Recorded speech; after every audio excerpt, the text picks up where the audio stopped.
this so that we can, because there's so few people here, I'm a bit worried that they're missing this. What I've done, just by the by, that's the InSeater website. But if we go to the Ray Strodel website, I don't know if any of you have picked this up, but under the links for wealth management, I've added a whole lot of new stuff in. I did send out an email just advising everyone. Under introduction and report writing, which is the first actual module, I've added in a whole lot of videos here on speed reading and mind mapping. These are from a guy called Tony Buzan, who essentially wrote the book on mind mapping and speed reading and memory techniques. And as I find more videos, I'm going to put them in here. It teaches you how to read faster. And as you know, we've got a lot of reading to do for this program. So I would strongly recommend watch those videos. Although the Tony Buzan ones are quite old videos, he is if you like, the guru. So you sort of can't go wrong with his stuff. So definitely watch the video and then try to apply it in your studies going forward. You'll find that using these techniques, particularly this thing of, as you read, to in fact use a pointer to move across the page. Because one of the problems that happens is that people who are, what's the word I'm looking for, who are in fact reading, their reading jumps all over the place. So for example, if someone were reading this page, they would go, how to improve your reading speed and comprehension, introduction to reading speed, how we read and how to read faster. What would then happen is I'm reading word by word by word. So it's word. But what then happens is you'll be reading and you'll be halfway down the page, let's say read faster. And then suddenly a thought will click in your head and you will jump back to the first line and start reading it again. So you read down like this and you get down to here and then you jump back and then you read again and then you jump back. And very often it's when you're going, I'm not really understanding what's on this page. And because you're worrying about that, you jump back to try and read more carefully. But in actual fact, reading the same thing again and again is not going to help you understand it. The secret would be, if you wanted to read this section here, you need to read from where it says how to where it says mind mapping. Once you've got through that section, if you go, I still don't really understand this, what it's about, then you go back to the first one, you read it, and you start again. Then you read the whole thing. And this is what happens when we get caught in a bubble of reading, and they actually have found people go back 5, 6, 7 times to the same thing and read it again and again. You start to get frustrated because you don't understand what you're reading. And you also start to get tired because it's very tiring because you're going, I don't get this. So if you've got a whole page to read in a book, read the whole page. If you feel you're not understanding, force yourself not to jump back. And a way to do it is to use a pen and or if you're reading electronically, as you can see, I could use my pointer. It works very, very well when you're reading electronically. And that way, if you get down to here, you don't jump back to there and then jump back to there. It keeps you going. And once you've read a page, and then you say, okay, I don't understand, and you read it again, and then maybe read it again, still 3 quite fast reads, you will now start to understand what that is about because you're reading the whole thing. I've got a lovely story about this. When we argue about law, remember when I put up at the Act, the Phase Act, or let's look at the Phase Act actually.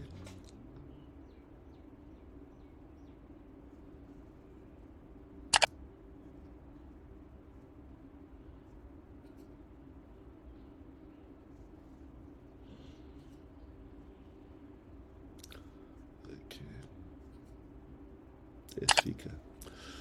So now we've got an act up. Now, if you look at an act, that's a horrible piece of reading to do. I mean, it's a block of reading, no paragraphs. And this is now the preamble. Now remember, I always say to you, read the preamble first. But you need to read the whole preamble. You can't get stuck here in the middle and then jump back and then get stuck and then jump back and then stuck and jump back. You do not want to be doing that. That's the big thing you don't want to do. So if you read the preamble, you start there and you keep using your pointer to move across the line quite quickly, and keep your eye on where the pointer is, because you're now seeing the words.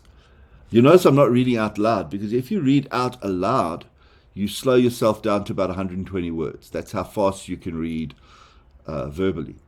So if you just keep the pointer on there and just slide it across, and you will then get to the bottom. And if now you're going, I actually want to have another look at this, then you go back to the beginning and you read the whole thing again.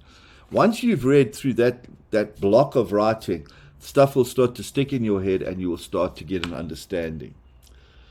When we start getting to the actual act, here are the start of any act gives you your definitions. So FICA is only applicable to accountable institutions. So accountable institutions means a person referred to in Schedule 1. So now Schedule 1 is down at the bottom. To understand what they mean by that, you need to scroll down to Schedule 1 and go and read it. Now this is the important point, because the other thing that will make you remember stuff is to link things together. So you're going, accountable institution means a person in Schedule 1. So if you scroll down, because the schedules are just little parts.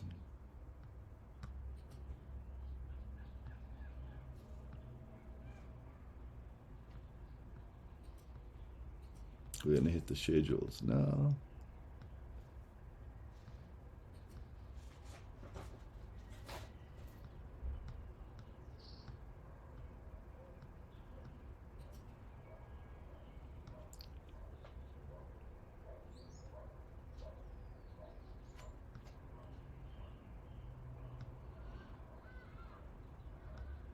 There's Schedule 1. List of accountable institutions. And this act works a little differently in it. Normally, law is done, the law applies to everybody, and then they give you a list of people that this act may not actually apply to, if that makes sense. FAIS is like that. FAIS says FAIS is to everyone who gives advice, but there is in fact a list of people who are excluded from FAIS. If you are a trustee of a pension fund or a medical aid, and you're giving advice to your members about your medical aid or your pension fund, you are excluded from FAIS. So FAIS doesn't apply to those people. And the reason it doesn't apply is there's trustee legislation that does apply. So there's other rules that they work under. This works a little differently in that they say FICA doesn't apply to everybody. It only applies to people on this list. So when people say to me, Ray, I don't know if, I don't think FICA applies to me. I say, well, read. If you're on this list, it applies to you. A practitioner who practice as defined in Section 1 of the Attorneys Act, so an attorney, an executor or trust company, an estate agent, an authorized user of an exchange as defined in the Securities Act, a manager registered in terms of the Collective Investment Schemes Act, business of a bank, a mutual bank, a long-term insurance, gambling, a person who does foreign exchange, a person who carries on lending, a person who carries on the business of a financial service provider requiring authorization in terms of FAIS, a person who issues, sells, or redeems checks or money orders, Postbank, Itala Development Bank, a person who carries on the business of a money remitter. And then that's the end of the list. Now, guys, when I read that list, that's why I read through the whole thing. Did you notice that a medical aid's not listed there, and neither is a short-term insurance company. So strictly speaking, FICA does not apply to either of those organizations. Now, you guys at Discovery, you would know, I don't know if you know this, but you have a medical aid, and your medical aid has to comply with FICA. So why is that? Because I've just told you they're not on the list. Well, your medical aid has a saver. Am I right? It has a saving account that if you put extra money into that, and then it's used to pay for other things. And if you've got a big savings account, you can get lots of stuff done. You can start going to private hospitals and all good stuff like that.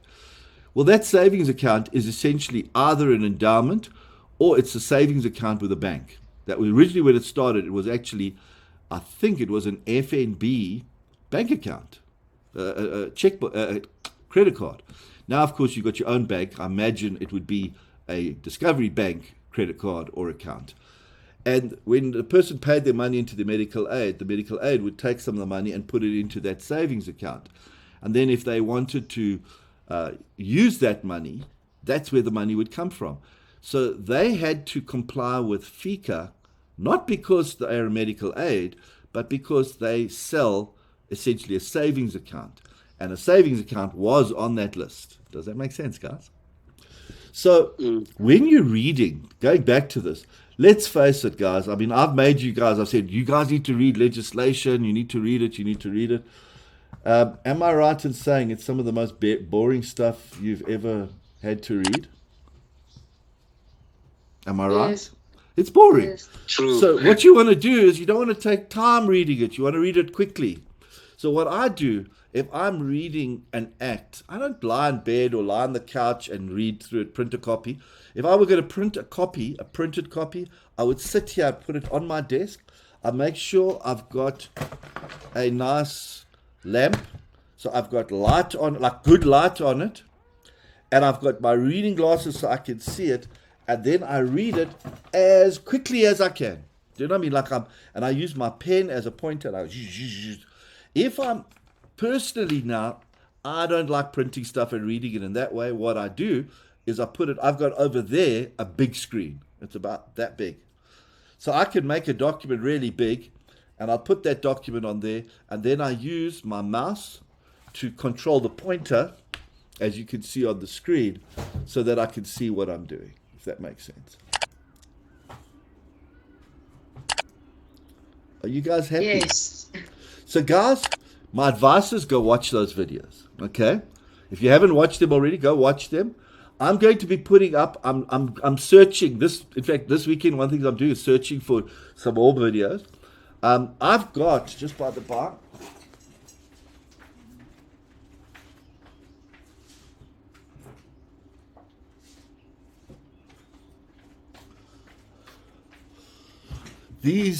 I've got the Tony Buzan's books. This one is on memory, speed reading, and mind mapping. There's also a short little book called Make the Most of Your Mind. Those ones are very expensive. They're about 200 odd rand each. So to have those three books is about 600, 700 rand, probably 800 rand now. This little one is like a summary of all three. Now, I'm not saying go buy it, but if you want to really learn to read fast, have a better memory than you've got, it's all in here. Okay. You can get it at Exclusive. You can get it on Amazon. I imagine it's available on Kindle. I bought these a while back. But you don't have to. What I'm just telling you is that's a book you can go and have a look at if you want to strengthen yourself in this way. What you can do, though, is get a taste for it here in the videos. So I've given you 6 videos already. Most of them, this is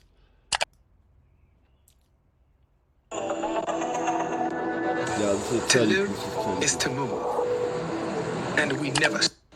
So when we read slowly and carefully, we are making giant gaps in every pause in our understanding. We're not getting the flow. We're not getting... So what you're seeing there is Tony Buzan. Okay. And he's really good. I mean, I know he sounds a bit like Prince Charles when he speaks, but he's really good at what he does. And if you watch and read and apply what he tells you, you will read faster. The other thing, which is even better, you will remember more. At my reading speed, the normal reading speed, if I were to test you guys, is probably 120 to 200 words a minute. So if you are reading currently at 120 words a minute and you just use a pointer to speed your reading up. So in other words, what you do is the first time you read it, you can move the pointer a little bit more slowly. The second time you read something, because this is the whole thing, is if you want to learn something, you want to read it multiple times. Not just read, I read the act once. I've not read the act once. I've read through that act multiple times. And then you start to get links in it. Now, the other thing I just want to just give you is, you guys probably know, one of my hobbies is I study comparative religion. That's how I look at different religions. So, and it's quite funny. So if I'm discussing Christianity with someone, I will then say, okay, we're going to use the Bible, becomes the textbook, if you like, that we're going to discuss from. And if people say to me, well, I'm a Christian and I believe this, and the Bible tells me this, I will say, okay, where in the Bible does it actually say that?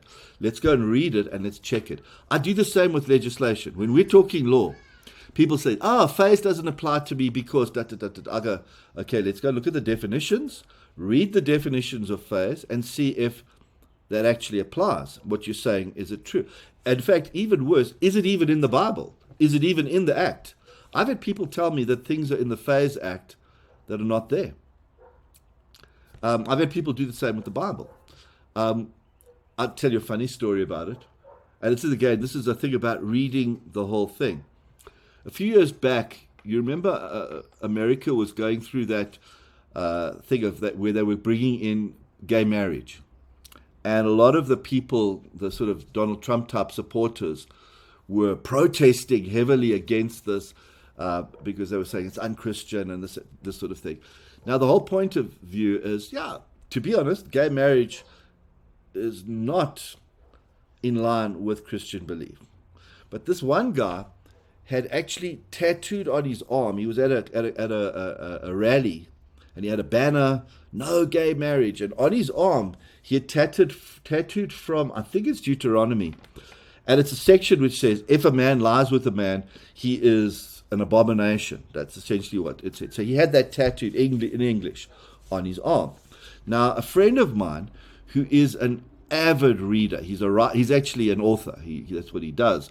But he's an avid reader. Not a Christian, funny enough. Not a very religious person, but he reads. So, for example, even though he's not really a Christian, church-going Christian, he's read the Bible a couple of times, because it's an important book in the world. And he posted on Facebook this picture.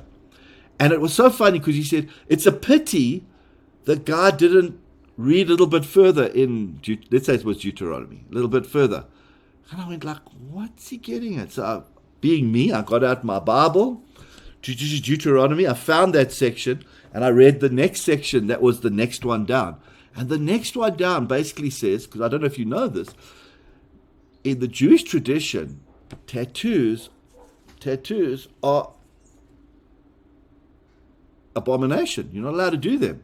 If you do a tattoo, you cannot be buried in a Jewish graveyard. And in Deuteronomy is the section that says that. And it says, if you mark your body with ink, you will become an abomination in God's eyes.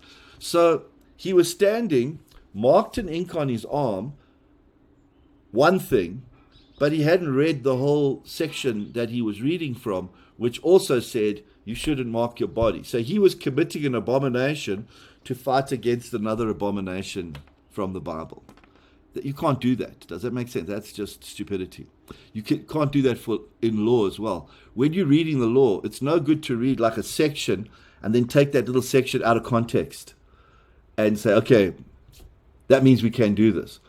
It'll say that section may say one thing, and then you go a few lines down, and then it says. But in this situation, you may not do that. If you don't read those few lines down, you won't know that.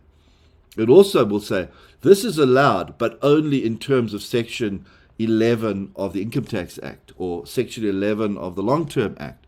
So you need to now jump to the Long-Term Act and go read Section 11 in conjunction with that piece of legislation. And what your brain is doing is making a link. So you're going, oh, the Income Tax Act says this, Phase Act says this. So I've got to take the two together to actually understand what I can and cannot do. Does that make sense? The moment you make those links, you will remember better.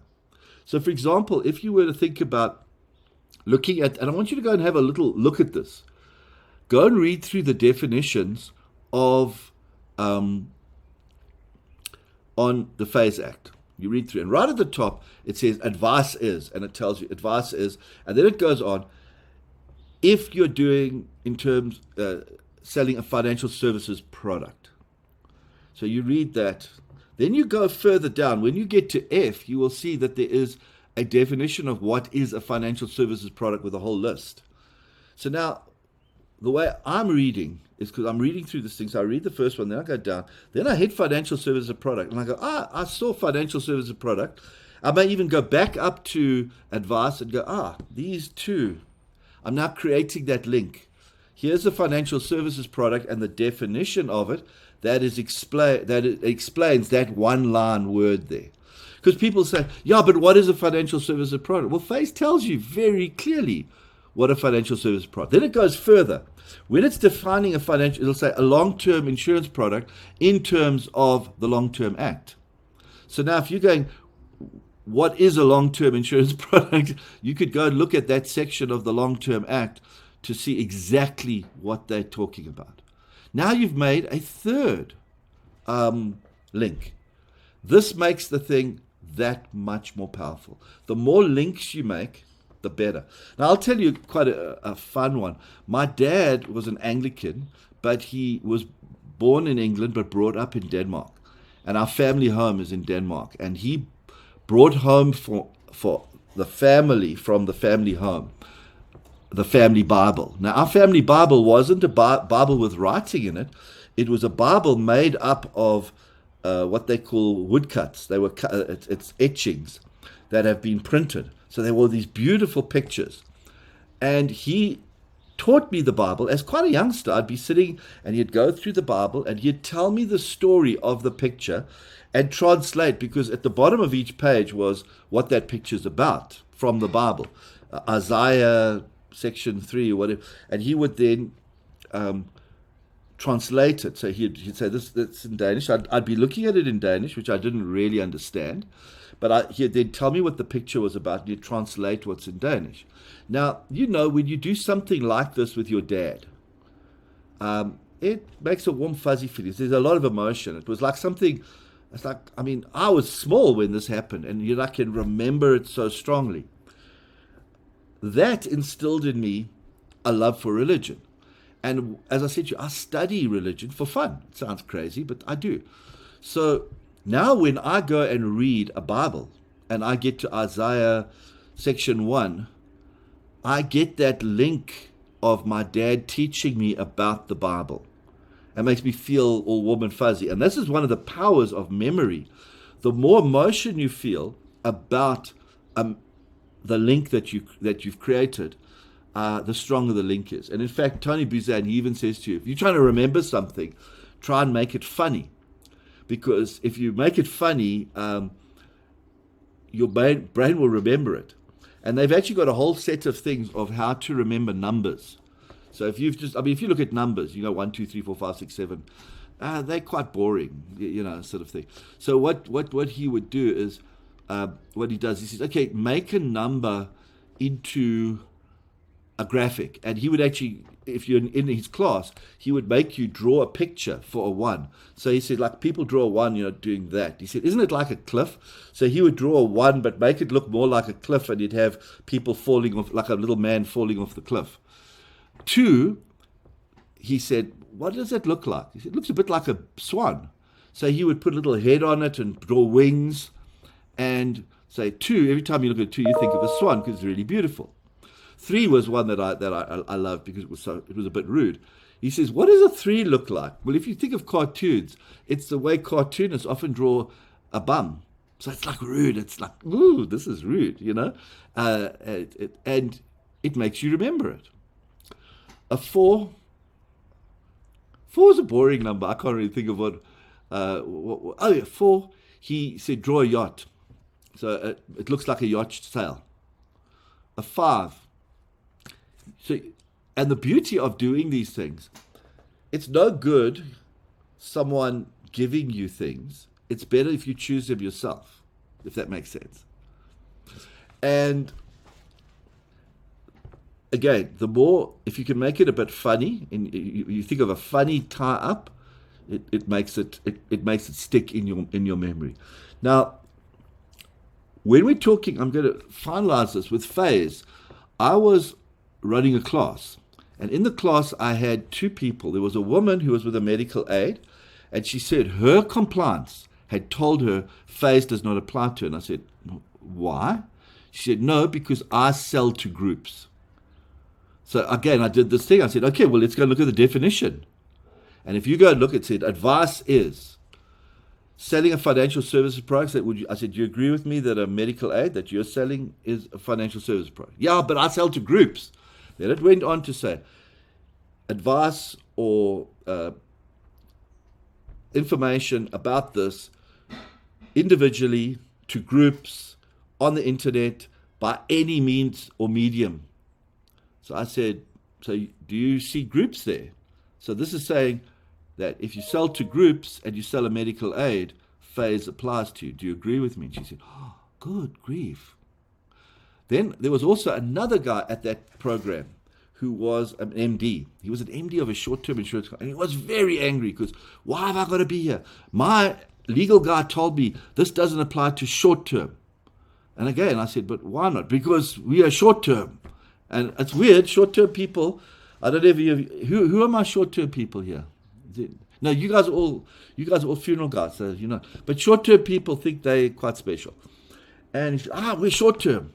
So then I went, let's just find what's the definition of a financial service product. He said, yeah, we're not in there. Well, I said, let's read it. And you read through these things, and there it would say, a long or short-term insurance product in terms of the long-term act or the short-term act. So I said to him, well, do you see what I'm saying? Now, the other reason I'm telling you this story is that information in the Phase Act is imprinted in my brain because I've used it in that way. I created another link. To be honest, I don't want to sound superior, but I felt quite good to show that they were wrong. Do you know what I mean? And you'll sit in the class and they'll argue with you. And I'm going, no, I'm right, you're wrong. No, he's a lawyer. He knows what he's talking about. And I'm going, forget the lawyer. Let's go and look at what the actual text says. And that's why if I'm arguing about religion with a Christian, we go to the Bible. If I'm talking to a Muslim or if I'm talking to a Christian, I often get people who are Christians and they'll say, the Muslims believe this. And I'm going, no, it's not in the Quran. And they go, yes, it is. I'm going, have you read the Quran? No, but I was told it was. No, let's get a Quran out and let's see if it's in there. And very often, for example, wearing a hijab. The thing, hijab is not in the Quran. It says women must dress carefully and conservatively. But it does not say you must wear a hijab. It does not say it at all. In fact, there are Islamic cultures like Turkey where for a long time the hijab was actually even forbidden. There are a number of other Islamic cultures that do not have any concept of covering the head of a female. It's just not in there. It's very much in the Arabian culture, so in Saudi Arabia and Dubai and Imam, in those areas, it's very, very strongly felt. Weirdly enough, originally in Iran, where this thing has become a huge issue at the moment, originally in the ancient times of early Islam wasn't really a big issue. It's something which has come in from that they've absorbed from other areas. So it's an interesting thing. You'll see, for example, in Pakistan, they don't have to cover their face and their hair all covered. They wear a headscarf.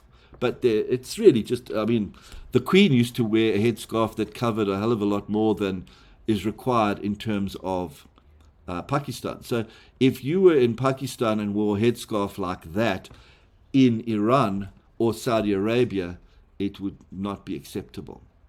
And in Saudi Arabia, they really want that full covering with just the eyes showing. Now, none of that's in the Quran. And if you don't trust me, go read the Quran and check me out. It is not actually specifically mentioned in the Quran. It says you must dress politely. You must dress with conservatively. You mustn't show off, as it were. Which is what the Jews believe as well. The Jews also, in the Torah, talk about dressing conservatively. And a lot of Orthodox Jewish women cover their heads. In fact, they do a weird thing. When they live in the European area, they don't wear a headscarf, but a lot of Orthodox Jewish women wear a wig. So their hair is not being seen. It's fake hair that's being seen. And that's acceptable. So what I'm saying is, when you hear these things or read these things, always go back to the text and see what it actually says, if that makes sense. Obviously, we're not worried about discussing religion, but it's as applicable to religion as it is to law. So when people say to me, I was running a class at one time, and my young assistant, I was training at the time, was in the class with me, and one of the financial planners got very, very aggressive about something he was saying. This is not right. He said, I've got the Old Mutual Tax Guide, and it says this. And I said, I don't care what the Old Mutual Tax Guide says. What does the Income Tax Act say? And then I got up the Income Tax Act. We went through the Act, and I proved I was right and he was wrong.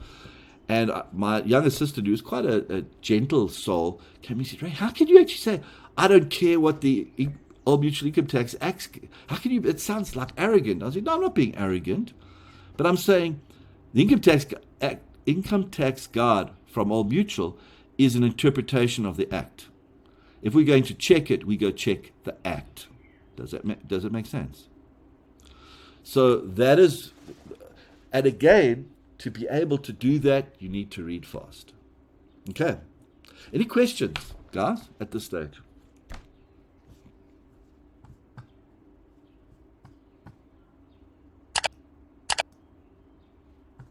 No questions. Nothing from my side. We are good.